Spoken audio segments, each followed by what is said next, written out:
Okay, let's talk about cranial nerves. We have 12 in total. We're going to see all of their functions. Starting off with the olfactory nerve, cranial nerve 1. This is going to have a function in smell, and smell alone. Fun fact about the cranial olfactory nerve, this is going to be multiple neurons, multiple nerves from multiple areas within the nose, moving through the cribriform plate of the ethmoid bone to connect to the olfactory bulb, which is then going to send the signals to the temporal lobe. So you can see multiple olfactory receptors.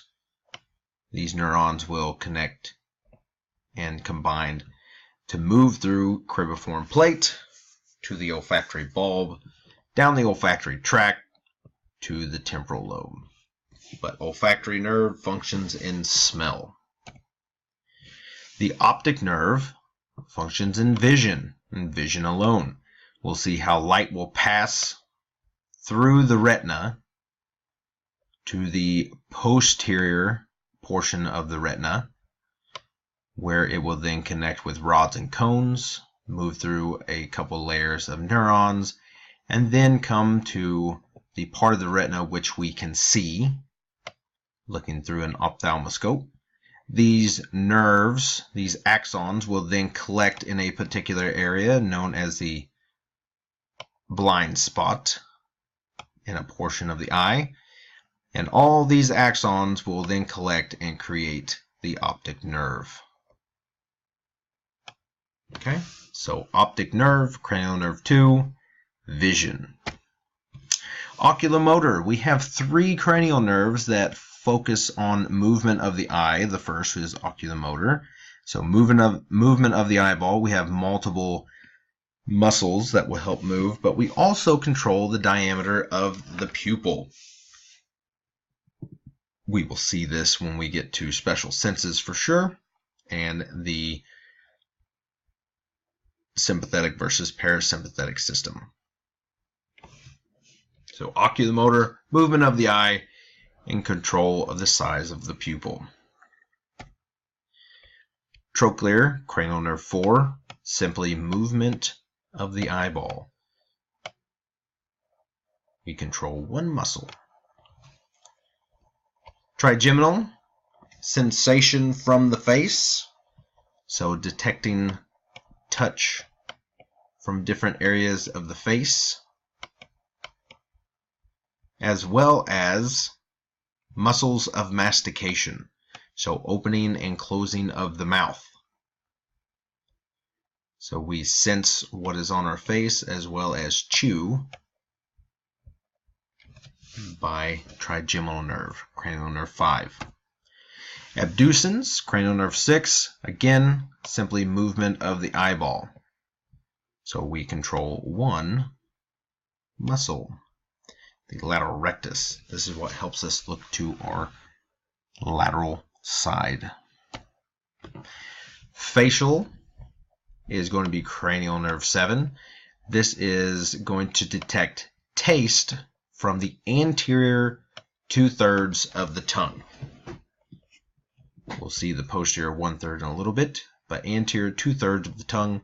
And then facial expressions, so muscles that help us express our emotions through our face, will be from cranial nerve 7.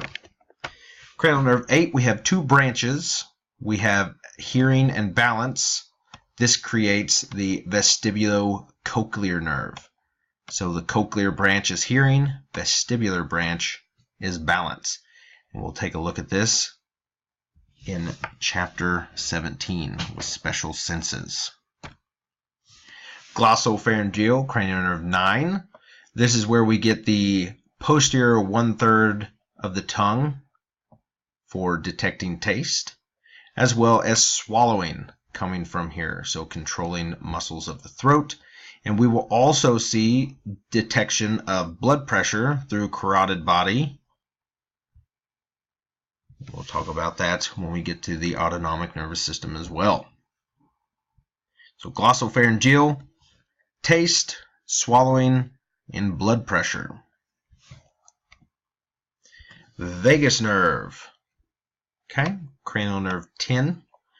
So as you can see, there is a lot happening here. I like to relate that back to Las Vegas.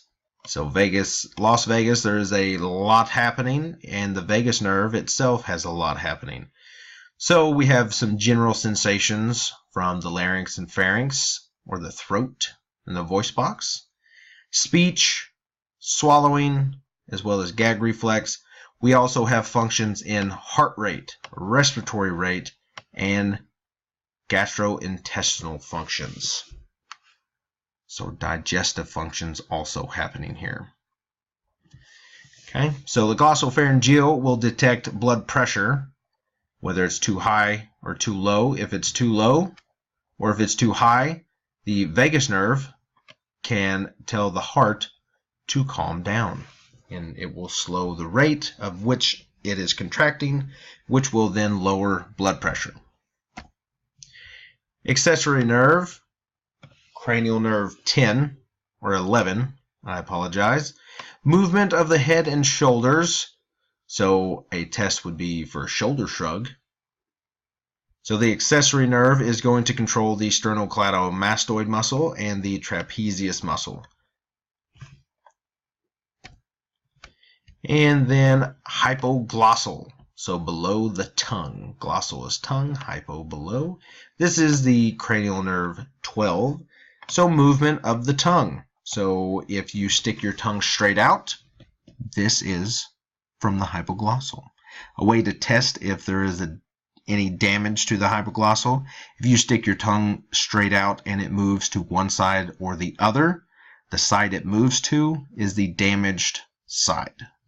That means that muscle is not working. So if it points to the left side of the tongue or the left hypoglossal has damage. Okay, the nervous system as we age, obviously loss of neurons. So in the brain, we do unfortunately lose some neurons. So this decreases our capacity for thought and decision making as well as movement in general.